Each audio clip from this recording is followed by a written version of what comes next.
할렐루야. 아멘. 성령 하나님께서 우리 가운데 함께 계시는 줄로 믿습니다. 인류의 과학 문명의 최고라고 할 수 있는 것은 달나라, 그러니까 비행선을 타고 우주선을 타고 달나라를 가는 거예요. 그래서 그 달나라를 가고 싶은 인간의 욕망은 끊임없이 지금도 계속 지내고 있어요. 그런 과정 가운데 1970년대에 아주 놀랄만한 사건이 있었죠. 아폴로 13호. 그래서 그 당시 여러 차례 달나라를 가기 위해서 도전하는 과정 가운데 13번 13호를 맞이하게 되는데 그 우주선이 대기권을 벗어나고 거의 한 36마일 달나라에 거의 가까울 지점에서 그만 고장이 나버리고 만 거예요. 그러니까 산소 그 비행 우주선의 산소 탱크가 이제 터져버리고 폭발해버리고 만 겁니다. 그래서 그 안에 3명이 이제 목숨이 절대절명 위기 상황에 놓이게 됩니다. 결과적으로 4일간의 그 공중에서 혈투를 벌이다가 결국 무사 귀환을 하게 되죠. 그래서 당시 아폴로 13호가 뭐 타임지에도 그 당시 뭐 유명한 저널지는 타임지에 대표적으로 보면 산인도 실리기도 하고요. 대단한 일이었어요. 많은 우주선이 이제 뭐 대기권 밖으로 나가서 산소 탱크가 터지면요 거의 99%는 다 죽거나 뭐 공중 폭파하는 그런 일이 흔한 일이었습니다. 근데 그 비행체만 아폴로 13호만 생존해서 무사히 내려오는 거예요. 그래서 당시 이제 닉슨 대통령을 비롯한 여러 관료들도 비롯하고 많은 사람들이 이제 그들이 귀환을 위해서 사고 당시 막 기도를 했어요. 백악관에서도 기도를 하고 뭐 이제 닉슨 대통령이 교회마다 전화하면서 기도해 주십시오. 우리 우주인들이 우주선을 탄 사람들이 이제 저기 공중에서 매달려 있습니다. 기도해 주십시오. 그래서 4일 동안 막 열심히 했어요. 뭐 교회고 뭐 가정이고 막 열심히 기도한 결과 그들이 무사히 태평양 바닷가에 떨어질 수 있었어요. 그래서 이제 당시 아폴로의 무사 귀환을 이제 전국민이 기도해서 그런 일이 벌어졌는데요. 태평양에 떨어졌는데 이제 그 당시 미국 군함이 그곳에 가서 그들을 나오게 했습니다. 그리고 제일 먼저 한 것이 군목과 함께 기도를 했어요. 군목과 함께 하나님께서 인도해 주셔서 이렇게 무사히 나올 수 있었다. 군목과 하고 기도하는 장면이 이제 타임지를 당시 굉장히 막 크게 실렸는데요. 근데 그 당시 그 우주 비행사들이 구조되고 난 후에 이제 인터뷰를 했어요. 그래서 인터뷰에서 그들은 이런 말을 합니다. 고장난 우주선에서 우리는 간절히 우리가 열심히 기도했습니다. 여러분들의 기도 때문이고 또 우리들의 기도 때문에 이렇게 무사히 귀환할 수 있었습니다. 닉슨 대통령도 또 나중에 무사 귀환하고 나면 기도해 주신 모든 분들 국민에게 감사드린다고 감사 고백까지 이제 선언까지 감사 얘기까지 했던 적이 있습니다. 오늘날 현대인들은 이 과학 만능주의 시대에 우리가 살면서 끊임없이 편리함만을 추구해요. 편한 거.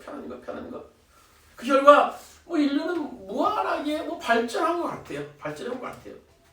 그렇다면 결과적으로 인류에게 그런 발전이 큰 지금 이로움이 될 수 있을까요? 다시 말해서 우리가 편하다고 하는 것이 오늘만 편하고 내일의 불편한 결과로 나타난다면 그것이 과연 편할까 하는 거예요. 오늘 내 세대에서 이 과학 만능주의 이 편리함이 편하지만 다음 세대, 우리들도 손주 세대에 가서 그것이 재앙으로 온다면 그것이 과연 편하겠는가 하는 거예요. 인류의 과학 문명이. 우리는 매스컴을 통해서 인류에 대한 그런 경고의 메시지를 많이 볼 때가 있어요. 지금 전 세계가 이렇게 돌아가는 것을 이렇게 가만히 보면 참 상태가 그렇게 심상치는 않은 것 같아요. 그래서 인류가 대표적으로 자연을 훼손한 결과로 인해서 점점 지구가 뜨거워지고 있죠.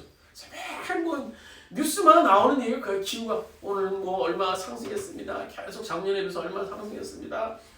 그래서 오래전에 보니까 그 유럽 미주에서는 거기서 에어컨이 별로 없어요. 왜냐하면 그다음 그 미국이나 유럽에는 뭐 온도가 높아도 습하지 않아요. 그래서 뭐 그늘에 피하거나 뭐 태양만 피하면 금방 선선함을 이제 시원함을 느낄 수 있는 나라인데요. 이제 그래서 미주나 유럽에 보면 에어컨 설치율이 뭐 거의 3%, 2% 정도밖에 안 된다고 해요. 근데 작년부터 또 올해까지 그곳의 평균 온도가 40도 이상으로 올라가게 됐어요.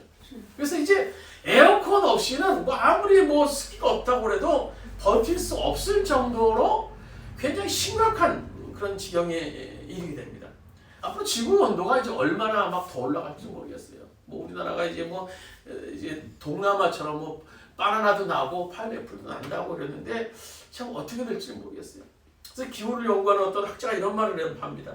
태양과 지구가 유지하고 있는 거리에 대한 함수 관계가 깨지는 그 순간 태양의 그 뜨거운 열로 지구는 순식간에 사라져 버릴 수도 있다.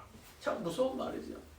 여러분 우리는 기억해야 됩니다. 인간은 결코 자신이 어떤 뛰어난 노력, 말씀, 능력 그것만으로 살 수 없는 존재예요. 왜냐하면 하나님 없이 없는 인생은요 아무것도 아니기 때문입니다. 하나님께서 인간을 하나님 없이 결코 살 수 없게 그렇게 만들어 놓으셨어요. 우리 주보에 있는 말씀 한번 보시겠습니다. 오바댜 1장 3절 4절 말씀 같이 읽도록 하겠습니다. 오바댜 1장 3절 4절입니다. 내가 바위틈에 둥지를 틀고 높은 곳에 집을 지어놓고는 나를 땅바닥에 끌어내릴 수 있으랴 하고 마음속으로 말하지만 너희 교만이 너를 숨기고 있다. 내가 독수리처럼 높은 곳에 보금자리를 꾸민다 하여도 내가 별들 사이에 둥지를 튼다 하여도 내가 너를 거기에서 끌어내리라고야 말겠다. 나 주의 말이다. 이 말씀은 오바댜 선지자가 교만에 빠져있는 에돔 족속의 한 말씀이에요. 당시 이스라엘을 굉장히 괴롭혔던 족속 가운데 하나가 에돔 족속입니다. 강대국인데 에돔 족속인데요. 그들에 대한 경고의 말씀을 지금 하나님께서 오바댜를 통해서 하시는 거예요. 에돔은 자신이 절대 망하지 않는다라고 생각했던 그 교만한 족속이었습니다. 에돔 족속은요. 그래서 그도 그럴 것이 에돔은 굉장히 높은 산악지대에 자리 잡고 있었던 족속이에요. 세마나 1,500m. 우리나라 웬만한 뭐 설악산, 뭐 한라산 그 정도의 높이의 요새처럼 있는 족속이 바로 에돔 족속이었습니다.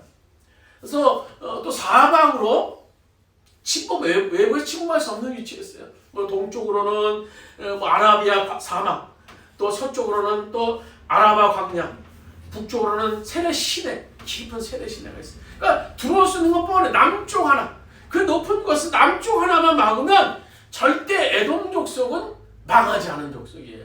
어느 누가 침범할 수도 없는 족속이었습니다. 절대 망하지 않을 것이라고 깊은 교만에 빠져있는 족속이 바로 에돔 족속입니다.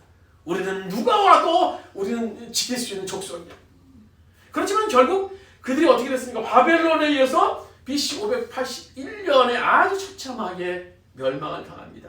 하나님께서 교만한 에돔을 끌어내신다고 한 말씀이 그대로 실현됐다는 거예요. 우리 인간은요 하나님의 도우심 없이 절대 살 수 없어요. 도우심이 있어야 돼요. 도우심이. 그래서 본문은요 이런 하나님의 도우심을 복이라고 얘기합니다. 복. 그래서 오늘 본문에서 모세는 다음 세대들을 이제 바람 광야에 앉혀놓고 이제 하나님께서 주시는 이 복에 대해서 복 받는 비결은 뭔가 라는 사실에 대해서 모세가 하나님께 받은 것 또 그동안 자신의 경험에 대해서 이제 후세대들에 얘기하는 거예요. 신명기는 우리가 아시는 것처럼 이제 이스라엘의 과거 출애굽한 역사 또 그들의 법률을 제한하는 레위기 또 그들이 전쟁하는 민수기 여러 가지 내용에 대해서 이제 모세가 돌아보면서 다시 기록한 말씀이 신명기서입니다. 신명기. 그래서 우리가 신명기서를 읽을 때는요, 이 모세의 비장함을 우리가 볼 수 있어야 돼요. 모세의 비장함. 이것이 모세의 유언이구나, 유언. 그래서 모세가 가장 안타깝게 생각했던 거 제가 말씀드리는 거지만 가나안에서 하나님 말씀에 불순종해서 뒤돌아서서 38년을 그 모래바람을 맞으면서 헤맸다는 것이 안타까웠던 것 같아요. 그래서 신명기서에서는요, 이 모세의 애절함을 우리가 그냥 읽는 것이 아니라 애절함을 볼 수 있어야 돼요. 유언적인 설교구나. 그래서 오늘 이 신명기에서 모세가 이 복에 대해서 지금 얘기해요. 복에 대해서. 그래서 복의 근원은 누군가라는 사실에 대해서 모세가 얘기하고 있는 거예요. 아멘. 오늘 복의 근원은 누굽니까? 누가 이른 비와 늦은 비를 그들에게 내릴 수 있는 존재입니까? 오늘 14절 말씀 우리 한번 같이 읽도록 본문 14절입니다. 여호와께서 너희의 땅에 이른 비 늦은 비를 적당한 때에 내리시니 너희가 곡식과 포도주와 기름을 얻을 것이요. 여기서 주어가 여호와께서 비를 내리시는 복을 주셔야 백성들이 먹고 살 수 있게 되는 거예요. 먹고 살 수 있게 되는 거예요. 구약 시대에는 농경사회, 목축사회였죠. 그래서 이 농사에 대한 그 비는요, 그들은 절대적인, 비가 내리지 않으면 그들은요, 생존이 불가능한 상태입니다. 그래서 하나님께서 비를 내리심을 통해서 그것이 복의 원천임을 그들이 알고 있었던 거예요. 그래서 이스라엘이 팔레스타인 지방은 우리처럼 봄, 여름, 가을, 겨울로 나누는 것이 아니라 크게 건기, 우기로 나눠요. 건기, 우기. 그래서 우기라고 해도 이제 비가 그렇게 막 억수같이 쏟아지는 게 아니라 보면 600mm, 그러니까 조그만 양이죠. 600mm가 내리는데요. 그래도 시기적절하게 이른 비가 내릴 때 이른 비가 내리고 늦은 비가 내릴 때 늦은 비가 내리면 얼마든지 농사가 잘 될 수 있었던 것이 당시 상황이에요. 그때 내리는 비를 그들은 단비, 또 어떤 사람은 그것을 복이다라고까지 얘기를 했던 겁니다. 그래서 이른 비는 건기가 끝날 무렵인 이제 9월 말이나 10월 경에 이제 내리는 비예요. 그래서 땅에 촉촉하게 적시는 비죠. 그러니까 우리는 3, 4월에 보통 씨를 뿌리는데 이 팔레스타인 당시에는 9월, 10월 경에 이제 씨를 뿌려요. 그러니까 9월, 10월 경에 씨를 뿌리기 위해서는 땅이 좀 물렁물렁해야 되죠. 근데 이제 건기를 지나다 보니까 땅이 딱딱해졌어요. 근데 적당히 그때 이른 비가 딱 이제 내리면요, 적당한 때에 이른 비가 딱 내리면 땅이 노골노골해져서 파종하기 쉬운 거예요. 씨를 뿌리면 그 씨가 이제 뿌리를 내리고 열매를 맺게 되는 겁니다. 그래서 이것을 이른 비라고 얘기하고요. 늦은 비는 언제 내리는 비인가 하면 이제 3, 4월 경에 내리는 비예요. 이 늦은 비는 마지막 결실을 해야 되는데 마지막 결실하려면요, 나달이 연결하기 위해서는 비가 있어야 돼요. 비. 태양은 팔레스타인 지역에 충분히 있겠죠. 늘 사막 지역이니까요. 근데 그 당시 비가 적당하게 팍 내리면, 그 늦은 비가 내리면 아주 좋은 곡식들, 열매를 거둘 수 있게 됐다고 합니다. 하나님께서 이처럼 이렇게 이들에게 이른 비, 늦은 비를 충분히 그리고 시기적절하게 내려주셔야 그에 먹고 살 수 있게 되는 거예요. 아니 그렇지 않으면요, 그들은요 1년 내내 정말 흉년으로 해서 배를 골며 먹을 것을 걱정하며 살 수밖에 없어요. 그래서 그들은 하나님의 도우심이 절대적이었어요. 절대적이었어요. 시대 배경은 다르지만요, 오늘 우리도 마찬가지입니다. 하나님이 주시는 복이 아니면 결코 우리는 살아남을 수 없는 존재예요. 오늘 하나님께서 이른 비와 늦은 비를 우리들에게 적절하게 내려주셔야 살 수 있어요. 우리 시편 127편 1절 2절 말씀 우리 한번 같이 한번 읽도록 하겠습니다. 여호와께서 집을 세우지 아니하시면 세우는 자의 수고가 되며 여호와께서 성을 지키지 아니하시면 파수꾼의 경성함이 허사로다. 너희가 일찍이 일어나고 늦게 누우며 수고의 떡을 먹음이 헛되도다. 그렇습니다. 하나님이 복을 주시지 않는, 하나님은 복을 주시는 분이세요. 인간이 복을 만들 수 없어요. 인간이 노력한다고 복을 지어주는 것이 아니에요. 복을 만들어주는 것이, 복은 하나님이 주셔야 우리가 받을 수 있는 것이 복이라는 거예요. 이른 비 늦은 비 내가 어떻게 해서 그것을 내릴 수 있는 게 아니에요. 그거는요, 하나님이 주셔야, 그것도 적당한 때 주셔야 그것이 이른 비 늦은 비가 복이 될 수 있는 거예요. 그럼 복이 뭡니까? 우리가 흔히 알고 있는 복은요, 뭐든 잘 되는 거야. 잘 되는 거. 막 돈도 막 잘 벌고, 집값도 올라가고, 뭐 자녀들도 막 좋은 곳에 가고, 취직도 하고, 뭐 대학도 잘 가고, 막 건강하게 사는 것. 그것이 우리가 말하는 복이라고 우리가 얘기를 하는 거예요. 우리 창세기 12장 2절 말씀 거기서 복에 대해서 이렇게 얘기하고 있어요. 창세기 12장 2절입니다. 내가 너로 큰 민족을 이루고 내가 내게 복을 주어 내 이름을 창대하게 하리니 너는 복이 될지라. 여기서 이 복을 준다라는 그런 의미가 바라크 원래 바라크로 되어 있는데요. 그러니까 이 복의 내용이 이 바라크 큰 민족을 이루게 하고 창대하게 하는 것을 복이라고 얘기해요. 성경과 인류의 역사를 보면 하나님을 믿는 민족은 경제적으로나 문화적으로나 또 철학적으로 굉장히 창대하게 만들어졌어요. 우리 최초의 기독교 국가로 삼았던 로마 제국 역시 굉장히 창대했죠. 또 마틴 루터의 종교개혁에서 이제 일어났던 독일 이것이 창대했습니다. 뭐 영국도 얼마나 번영하는 나라였습니까? 거기다 또 영국 청교도들이 이루었던 미국은 얼마나 또 번창했습니까? 근데 이렇게 보면요, 그들이 지금 어떻습니까? 하나님께서 주신 창대함만을 그들이 목적으로 삼게 됐어요. 그러다 보니까는요, 하나님을 잃어버리게 되었고요, 인간이 하나님의 자리에 차지하게 됐던 것이 오늘 그들의 모습이에요. 우리 크리스찬들이 아직도 우리는 이런 복에 대한 인식을 벗어나지 못하는 경향이 있는 것 같아요. 물론 창대한 번영, 그것이 복이 될 수 있습니다. 그러나 그것만이 복이라고 한다면 문제가 되는 거죠. 어떻게 되겠습니까? 뭐 재벌 총수, 뭐 대통령, 뭐 어느 높은 사람이 제일 복 많이 받은 사람이에요. 그 사람 복 받은 사람입니다 라고 얘기합니까? 그렇지 않지 않습니까? 그 사람 복 있는 사람이라고 얘기하지 않아요. 바로 창대함만이 우리의 목적이 될 때 우리가 믿는 하나님은 하나의 잡신에 불과할 수 있어요. 그래서 우리 신앙이 무속신앙이거나 기복신앙이 될 수밖에 없는 거예요. 그거 주세요. 맨날 그거 주세요. 자기의 목적을 성취하는 하나의 도구가 하나님이 될 수밖에 없는 거예요. 그래서 그것대로 안 되면요, 속상하고요. 에이, 나 하나님 안 믿을래. 하나님 없는 것 같아. 하나님이 그렇게 우리들이 원하는 대로 기도한 대로 주시는 그런 분이십니까? 그거는 기복신앙이 돼서 우리들이 정한 써놓고 우상에게 절하고 그런 것밖에 되지 않습니까? 안 될 수밖에 없어요. 이 복의 의미에 대해서 이런 설명은 어떨지 모르겠어요. 복은 하나님께서 우리를 세상으로 해서 살 수 있게 하시는 하나의 애프터 서비스다. 애프터 서비스. AS지, AS.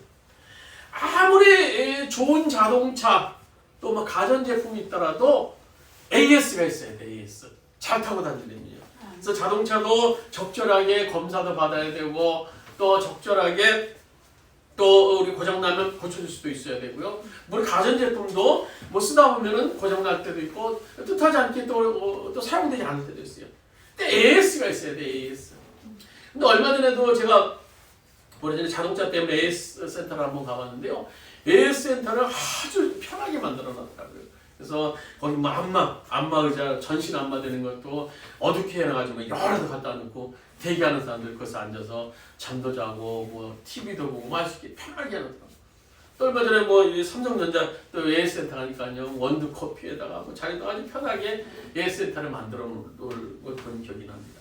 근데 만약 어떤 사람이 자동차를 사서 이 AS 받는 게 너무 재밌고 좋아서 이 차를 타기보다도 무엇보다 먼저 제 자동차 AS를 받는 것에 목매고 있다고 한번 상상해 보세요. 나는 AS 받는 게 너무 좋아, 너무 좋아. 얼마나 미련한 일입니까? 우리가 하나님의 복을 사모해야 하는 이유는요, 복 자체가 목적이 아니라 하나님께서 주시는 복 안에 내가 피조물로서의 삶을 살 수 있기 때문인 거예요. 그것이 복 때문에 내가 사는 것이 아니라 하나님께서 복으로 인해서 살 수 있게도 해주시는 거예요. 하나님의 복을 통해서 우리를 살게 하시는 것이 복이 목적이 아닌 겁니다. 창세기 우리 1장 27절 28절 말씀 보시면 이렇게 말씀해 주고 계세요. 하나님이 자기 형상보다 하나님의 형상대로 사람을 창조하시되 남자와 여자를 창조하시는 하나님이 그들에게 뭐 줍니까? 복을 주시며 하나님이 그들이 생육하고 번성하고 또 땅에 충만하고 삶을 살 수 있게 해주셨다는 거예요. 하나님께서 만드시고 복 주셔서 살 수 있게 해주시는 거예요. 살 수 있게 해주시는 거예요.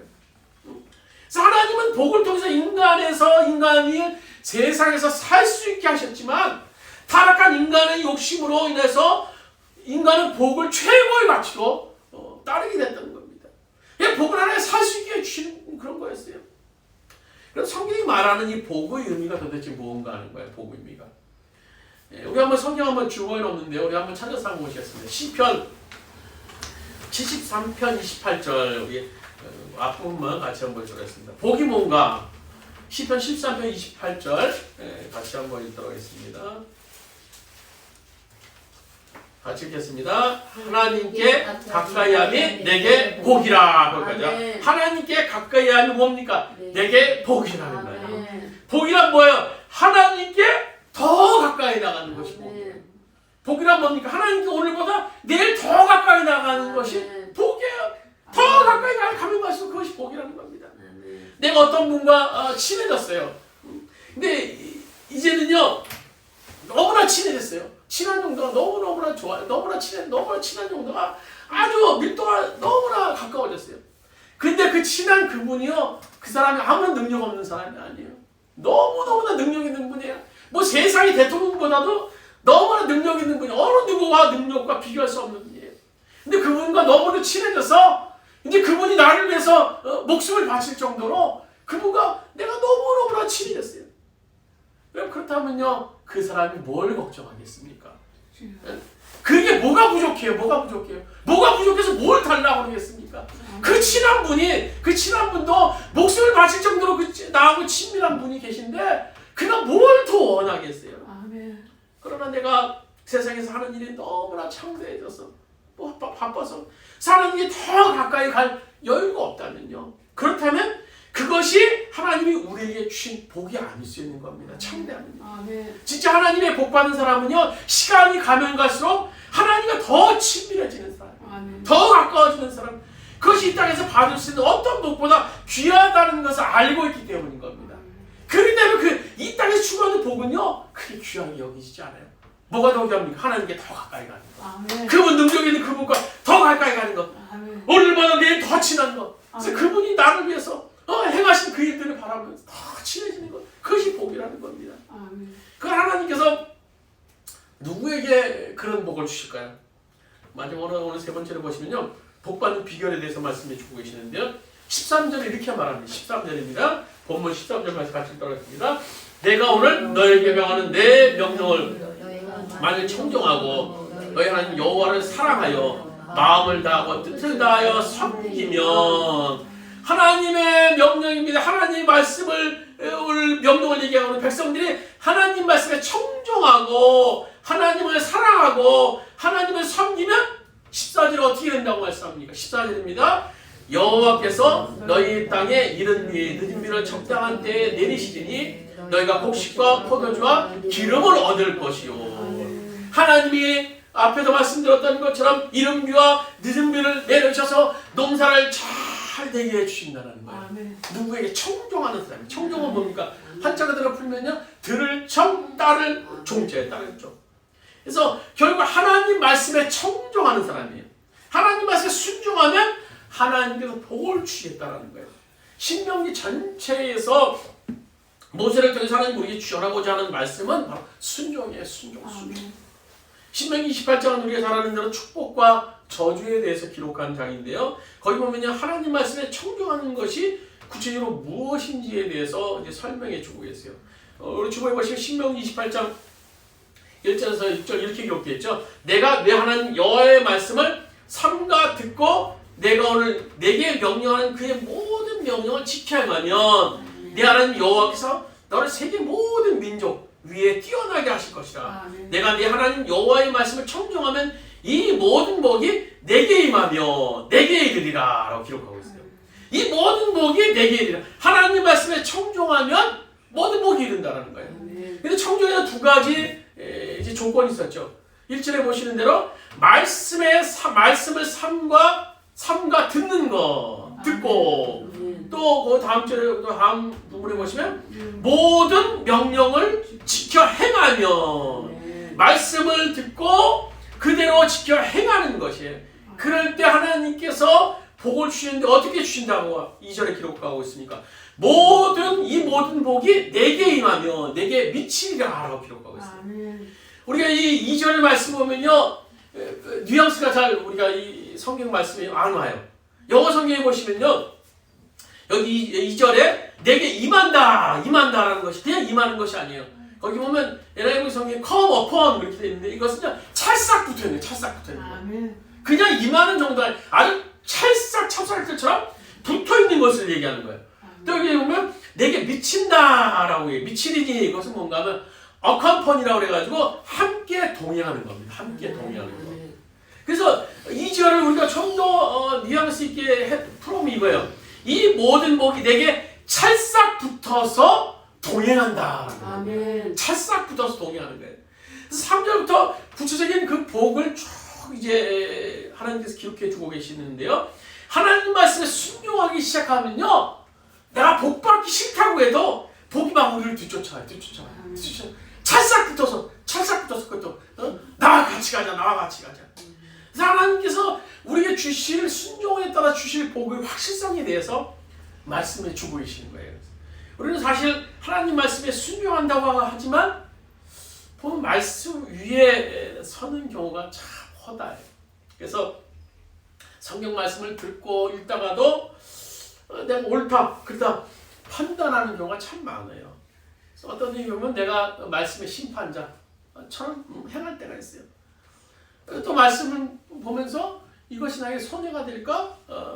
뭐 어떻게 될까 생각하다 또 무시하는 경우도 있어요. 그래서 오늘 우리 순종의 전제는요, 이성적인 판단이 아니에요. 이성적인 판단. 순종하는 겁니다. 그냥 순종하는 거예요. 물론 인간이 이성적인 존재예요. 이성적인 존재이기 때문에 이성적으로 받아들이지 않으면 순종하기는 상당히 어려워요. 그래서 우리가 하나님을 만나지 못하는 거예요. 그런데 성경의 말씀을요, 이성적으로 판단해서 논리적으로 합리적으로 계산해서 내가 따라야겠다라고 생각한다면요, 따라할 말씀이 하나도 없어요. 하나도 없어요. 그러니까 하나님 말씀에 순종을 전제로 해야 돼요. 순종하다 보면 하나님께서 성령을 통해서 그 말씀을 믿게 해주시고, 또 기도를 통해서 나에게 말씀하시는 것도 깨닫게 해주시고, 또 말씀 속에서 역사하시는 능력도 우리가 경험할 수 있게 됩니다. 그러니까 순종을 전제로 해야 된다는 겁니다. 따지고 계산하고 이성적인 판단을 하는 것이 아니라 순종하겠다라는 내 결단을 통해서 순종할 때 그 이후에는 하나님께서 역사하시는 거예요. 하나님 말씀에 무조건 순종해야 돼요. 그것이 순종입니다. 평화의 기도로 유명한 그런 프란체스코라는 분이 계세요. 수도사가 계신데 어떤 젊은이 두 사람이 수도원에 찾아와서 제가 수도사가 되고 싶습니다 라고 얘기를 했어요. 그래서 프란치스코가 여타부터 얘기를 하지 않고 배추를 2개 던집니다. 그리고 이 배추를 이 뿌리가 하늘로 가도록 심고 오라고. 그래서 두 청년이 뭐에 의아하면서 그걸 들고 나갔어요. 한 청년이 야 이게 내가 잘못 들었겠죠. 어떻게 배추 뿌리를 하늘로 해서 심으면 이게 자라겠어. 한 청년은 그래서 그냥 배추 뿌리를 땅에 심고 심었습니다. 또 한 청년은 아휴 그래 무슨 뜻이 있겠지. 이해는 못하지만 뜻이 있겠지 하고 그냥 말한 대로 뿌리가 하늘을 향하도록 배추를 심었어요. 그리고 얼마 뒤에 이 프란치스가 그들을 불렀습니다. 그들을 부르고 한 청년은 수도원에서 쫓아내고 한 청년은 수도사로 임명을 해서 그 수도원에 있게 했다고 합니다. 그래서 나중에 이치에 맞게 행동하지 않은 그 뿌리를 하늘에 둔 청년을 이제 수도사로 맞이하게 되는데요. 그러니까 이 청년이 나중에 물어봤어요. 왜 그렇게 했느냐? 그 이치에 맞지 않는데. 그러니까 이렇게 얘기합니다. 이치에 맞지 않아도 프란치스코의 인격을 나는 믿고 내가 순종했습니다. 그래서 그대로 따랐던 겁니다. 우리에게 순종을 요구할 때요, 그 순종을 믿는 것은 아니에요. 믿을 수 있으면 왜 순종이 필요하겠습니까? 그냥 행하면 되는 거예요. 믿을 수 없지만 순종하라고 말씀하신 그분 때문에 순종하는 거예요. 순종하라고 말씀하신 그분이 기록한 성경의 말씀이 있기 때문에 순종하는 거예요. 그분을 믿기에 순종하는 것입니다. 하나님이 말씀하셨으니까 순종하는 거예요. 신실하신 분, 우리를 너무나 자랑하시는 분, 우리를 너무나 사랑하시는 그분 때문에 우리가 순종할 수 있게 되는 겁니다. 말씀을 마치도록 하겠습니다. 결국 이 복은 뭡니까? 하나님 말씀에 순종하는 자에게 주어지는 것이 하나님의 복이에요. 하나님의 복. 순종할 때 하나님께 주어지는 것이 하나님의 복이라는 겁니다. 순종을 전제로 할 때 주어지는 것이 하나님의 복이라는 겁니다. 물론 우리 정말 이성적으로 순종할 수 없는 것, 내 판단으로, 내 계획으로, 나의 합리주의로 순종할 수 없는 그 말씀이 있다 할지라도 하나님 말씀하시는 것에 순종한다면 그 순종을 통해서 주님께서 크게 역사하실 것입니다. 네. 그 순종을 통해서 복의 근원 되시는 그분이 아멘. 우리 가운데 동행하심을 통해서 아멘. 우리에게 알 수 없는 놀라운 비밀의 역사, 놀라운 능력의 역사를 하나가 될 줄로 믿습니다. 아멘. 우리 기도 드리겠습니다. 하나님, 저도 주님의 말씀을 붙잡기를 원합니다. 오늘 말씀을 읽기를 원합니다. 말씀대로 순종하기를 원합니다. 아멘. 복의 근원 되시는 그분이 우리 가운데 함께하기를 원합니다. 순종할 때 그분이 우리와 동행하십니다. 순종할 때 복이 우리와 함께하십니다. 아멘. 오늘 이스라엘 백성들에게 이른 비와 늦은 비를 내리셨던 그 주님의 놀라운 역사가 오늘 이 시대 우리들에게 아멘. 오늘 함께하실 줄 믿습니다. 아멘. 주님이 인도하 주 역사하여 주시옵소서. 아멘. 이제는 우리 주 예수 그리스도의 은혜와 하나님 아버지의 원하신 살아가심과 보혜사 성령님의 감동 교통하시는 총이 적당하게 이른 비와 늦은 비를 내려주셔서 그들에게 생존을 책임져주시고 그들을 인도하셨던 그 주님의 놀라운 역사가 오늘 우리 가운데 임하심을 통해서 우리에게 적당하게 이른 비와 늦은 비를 내려주심을 통해서 오늘 주님과 동행하며 주님과 함께하며 복의 근원 되시는 주님 앞에 순종하기를 원하는 오늘 성도들 머리 위에 그의 가정과 사업장과 직장 이민족이 이때부터 이 지역 정원까지 함께 하시기를 간절히 축원하옵나이다. 아멘.